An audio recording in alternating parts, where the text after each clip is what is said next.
babu umpomba. Nah, Kita kasih penjelasan dulu karena kebetulan kita ini akan itu. Jadi perumpamaan kan perumpamaan Bapak Unia Kombak. Jadi harus ada pun. Jadi menurut penjelasan orang Manggarai bahwa bukan soal kekayaan, bukan soal pilihan, tetapi karena memang semua versi itu kalau mau turun ke situ, sehingga peristiwa zaman dahulu itu orang tua itu sering kalau ada anaknya itu jatuhnya ke anaknya. Artinya eme wakak petongasa mosewake niputai. Nah seperti itulah kira-kira sekilas berkaitan dengan Kombak ini. Jadi ada istilah baru juga. Jadi buah itu jatuh tidak jauh dari pohon. Kira-kira mirip seperti itulah. Silakan Bung Lori untuk itu memberikan penjelasan soal itu. Karena ini pepatah orang tua, pepatah kuno yang harus diberi penjelasan kepada semua orang Manggarai. Dari saya, negara karena saya juga tidak tahu bahasa Indonesia sebenarnya. Tapi bahwa bantang aku raja lele bahasa Indonesia enggak. Kudu mengerti kalau Pak Nusantara Hop. Tapi pribadinya saya begini. Boleh orang tua mewariskan kepada kita bahwa seperti ceritakan tadi bakak betong asa mau semakin itu tadi. Tapi itu kan terlibat dari keturunan. Keturunan beliau taming tamai beliau tak sampai bah. Keturunan lembak mengitamai sampai berubah lembak. Maka itu namanya tadi Pak Unia Kombak. Berarti Pak Depu. Dan buah jatuh tidak jauh dari pohon. Jadi permisinya saya begini Bapak. Saya juga belum telak jadi tentang hal dunia karena saya masih kecil. Untuk pengalaman saya Bapak, karena ini terlibatkan pengalaman.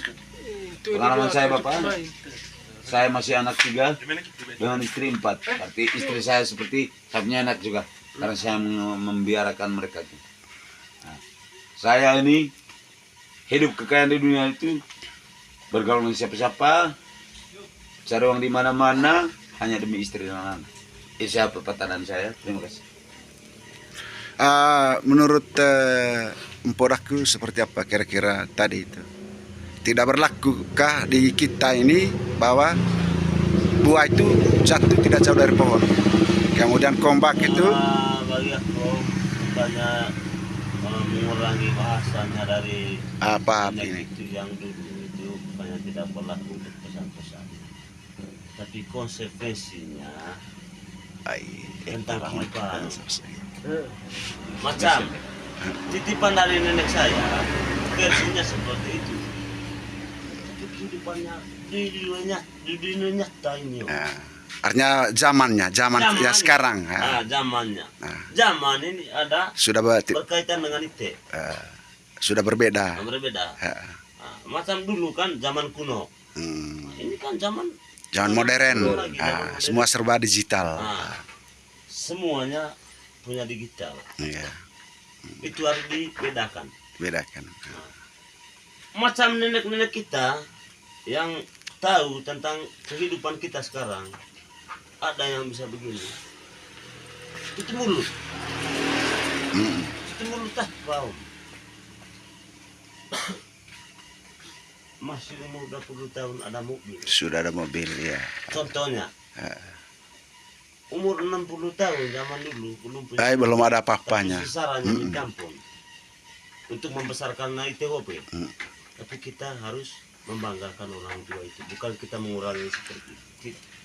Yang kita banggakan sekarang ini zaman dengan tahun dengan melakit dengan merubah kita punya kehidupan itu zaman itu kita berubah zaman iya zaman itu punya stabilitas untuk stabil terus ya memberikan zaman memberi support latang itu tergantung ya berarti untuk sementara pengertian tentang buah itu jatuh tidak jauh dari pohonnya untuk sementara tidak berlaku karena memang zamannya sudah berubah. Tetapi saya ingin jelaskan bahwa sesungguhnya karena ini peribahasa kuno, Jadi peribahasa kuno ini kan itu menggambarkan bukan hanya satu kategori saja, tetapi dari semua aspek kehidupan, kemudian moralitas, kemudian sosial, dan juga berkaitan dengan tingkah laku setiap hari. Nah, dan salah satunya saja tadi terjemahan kita karena sesuai dengan zaman. Itu hanya salah satu, tetapi yang paling mendasar itu adalah karakter tadi. Itu memang orang tua dulu itu sering sopan santun dan adat ketimuran itu lebih utama kan dibandingkan zaman sekarang. Kira-kira seperti itulah penjelasannya. Sehingga kalau ada teman-teman yang punya wawasan kemudian pengetahuan yang sama dengan Empo ini, silakan tulis di kolom komentar. Kemudian kalau suka dengan video ini silakan share ke setiap orang supaya kita memberikan banyak wawasan. Dan kami Bila 99 menyampaikan selamat bergabung dan sampai jumpa.